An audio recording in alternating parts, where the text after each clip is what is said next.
Wala na pala si Maine dito sa bansa. Sabi nga. Oo, lumipad pala. Monday pa lang wala na siya. Hindi na siya pumasok sa 8 Bulaga. Kasi marami na nakakapansin, di ba, Nay?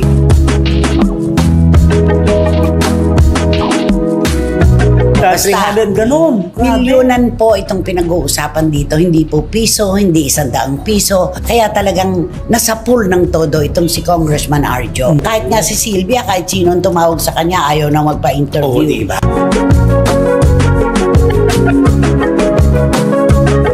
At ang sususugan ko lang na ang dami kasing nakalkal ng ating mga kababayan na pagpo-flaunt nila ng kanilang kabuhayan. Ayun.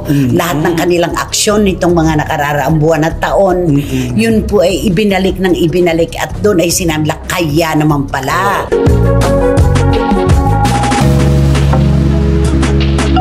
Bitiranang kolumnista na si Christopher Min, sinusugan ang panibagong nakalkal na kwento ng pamilya ni na Arjo at Aide. Sylvia Sanchez, umiiwas na!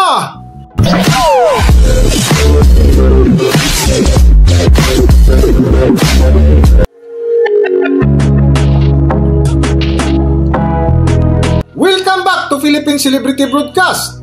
Bukang bibig pa rin hanggang ngayon ang kontrobersya ng manumalyang flood control project na kinasangkutan ng mga korap na politiko. Na isa nga sa nadamay dito ay ang asawa ni Maine Mendoza na si Congressman Arjo Atayde na idinawit ng mag-asawang kontraktor na sina Carly at Sara Diskaya. Tulad po kay Kong Arjo Atayde po, bali 60 million po ang sinabi ko sa chat ko. Kasi 16 million po yung pinababalik ko sa kanya. Pinababalik mo sa kanya? Na klaseng chat ito? Pera po. Na pera po. Na ibinigay mo kay Congressman Atayde, ganun ba? At sa tatay po niya. Sa tatay niya? Opo. Well, hindi. Okay. Doon sa mga ibang tinext mo, kaya nyo, katulad ni Congressman Atayde, tumulong ba? Binalik ba? Hindi po. Nakiusap po na... Yung tenor ng text mo, doon sa yung pinabasa sa akin, hindi yun ang tenor mo eh. Ang tenor ng text mo, humihiram ka ng pera dahil wala ka na raw kapera-pera, na-freeze na raw yung pera sa bangko at kailangan mo ng pambayad ng abogado. Correct? Yes po, Your Honor. Pero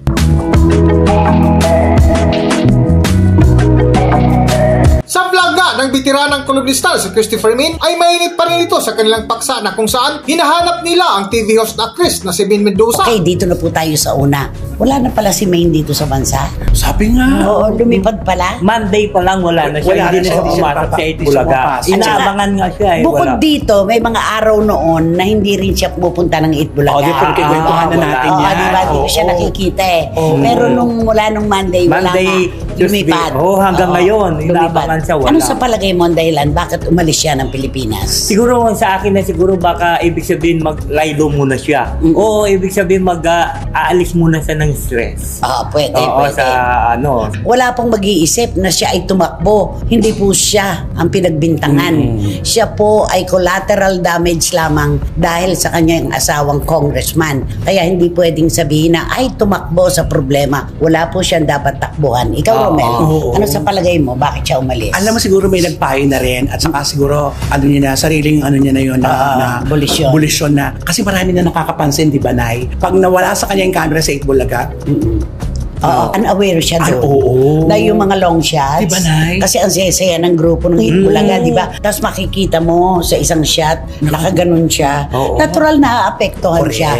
Pero ang totoo na alam ko naman, at ito naman po ay mula sa isang mapagkakatiwalaang source, pinagbawalan siya na mag-post. Ang huli niyang nabasa natin, September 10, ito yung pinakamahaba na pagdedepensa niya kay Congressman Arjo. Mula doon, wala na po. May nakapagpayo po sa kanya o maaaring talagang pinagbawalan na huwag nang magdepensa dahil lalo lang silang nababaon sa isip ng ating mga kababayan. Tama naman. Diba? Tama.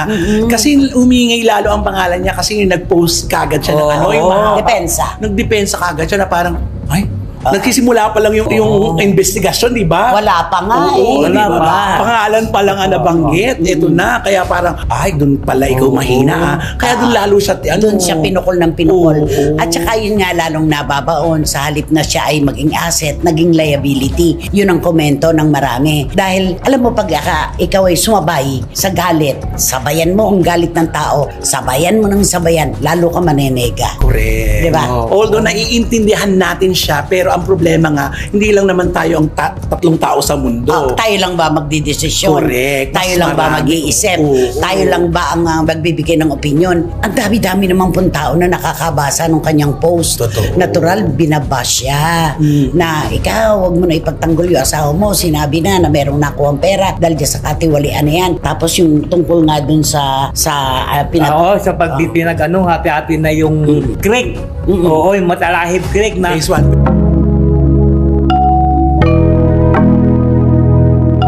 Sa patuloy nga ng mainit na paksanina na ni Christopher Min at mga kasama nito na sina Romel Chica at Windel Alvarez ay binahagi nila kung magkano ang halaga ng bawat project na ibinuking ni Quezon City Mayor Joy Belmonte. Phase 2, Oo, phase ginawa pang phase 1, phase 2, phase 3. Ayan, every phase, 352. Tapos yung isa, 364. Million yan, ah. Million, 352 million. Tapos yung phase 2, basta. 300, ganun. Milyonan po itong pinag-uusapan dito. Hindi po piso, hindi 100 piso. Kaya talagang nasa pool ng todo itong si Congressman Arjo. At pinanindigan talaga ng mga diskaya na meron siyang bahagi. Nakakuha siya ng kickback. Nakakuha siya ng lagayan doon sa ipinagawa na yon na pumping station yan. Oo, Di ba? Kaya po. lahat sila ay napaka-apektado ngayon. Kahit nga si Sylvia, kahit sino tumawag sa kanya, ayaw na magpa-interview. Oo, diba? Na dapat lang. Tama lang yun. Na dapat Oo. lang. Kasi lalo kayo nagsasalita, may butas na namang makikita sa sinasabi nyo. Iikot ng iikot, lalawak na lalawak hanggang sa hindi nyo na alam kung paano nyong aapulahin ang suno. Correct. Hindi ito ang oras para ipagtanggol nyo pa ang sarili nyo. May oras. Darating ang oras. Totoo. Magkakaroon naman ng investigasyon.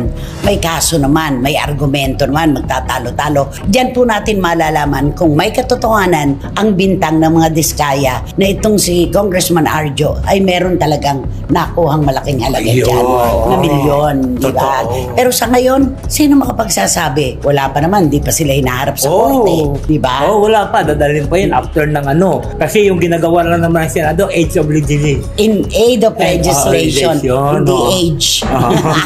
In age of legislation. In aid of legislation. Ayun. At saka, dadaan pa yan sa korte. Mahaba pa ito. Mahabang usapin pa ito. Ang nakakalungkot lang, di ba, Nay? Kasi nabanggit yung pangalan. Yun. Doon. Dugto nga ng kwento na ibinahagi ng bitiranang kolumnista na si Nanay Christopher Min, ito'y ayon na rin sa kanilang nakuhang source na di umano ayaw na daw humarap ng mag-inang Arjo Atayde at Sylvia Sanchez sa interview ng mga media na kung saan sinusugan nga ni Nanay Christopher Min ang ipinagmalaki ng pamilya Atayde na kung saan dito binabalik-balikan ng netizens ang kanilang napakarangyang buhay. At ang sususugan ko lang na ang dami kasing nakalkal ng ating mga kababayan na pagpo-flaunt nila ng kanilang kabuhayan. Ayun. Yun ang nakaano doon. Lahat talaga ay naging sensitibo. Lahat ng kanilang aksyon nitong mga nakararaang buwan at taon, yun po ay ibinalik ng ibinalik at doon ay sinabi, kaya naman pala. Ganon, di ba? Kaya talagang... Kaya nasabi ng iba, di ba, the more you talk, the more...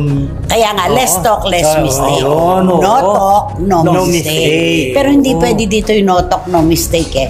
Kahit paano tao ka pa rin na nasasaktan, naaapektuhan, kahit paano yung makapagsasalita. Oo, lalo ng asawa, si Min, at nanay niya, si Sylvia. Yun yung bugso ng Biyanan niya. Biyanan, no? Biyanan niya. Bugso. Kaso ang nayabangan sa kanila, nag-flaunt sila nung kanilang mga propiedad, nung kanilang kaginhawahan sa buhay. Yun po yung talagang tumatak sa utak ng ating mga kababayan.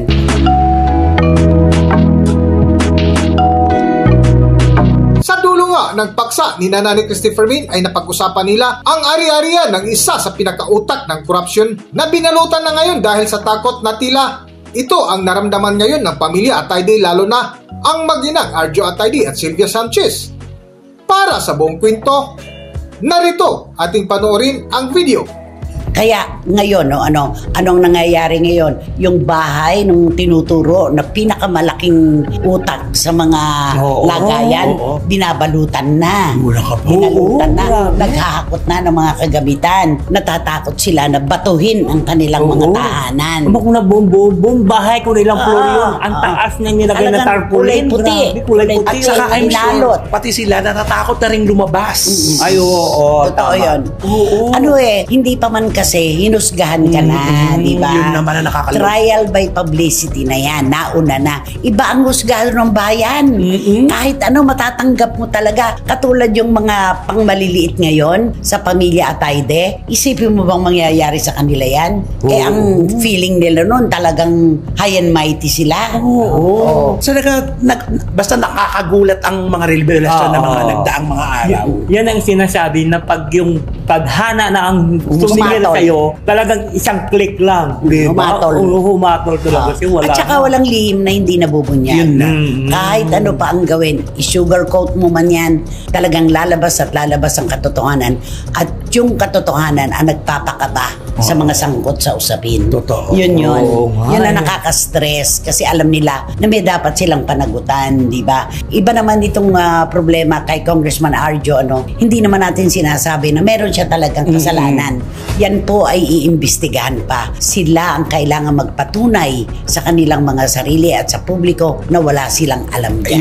Walang katotohanan na lahat yun. Pero tama yung ginawa ni Maine. Papaalis ng stress. Mag-iba yung dagat ka muna. Lumabas ka muna ng bansa ka para kahit paano makahinga-hinga ka naman. Masyado siyang apektado sa mga nangyari. Hanggang dito na lang muna ang ating video at kung nagustuhan nyo, huwag kalimutan mag-subscribe at pindutin nyo na rin ang notification bell para ma-notify kayo sa ating susunod na video. Maraming salamat!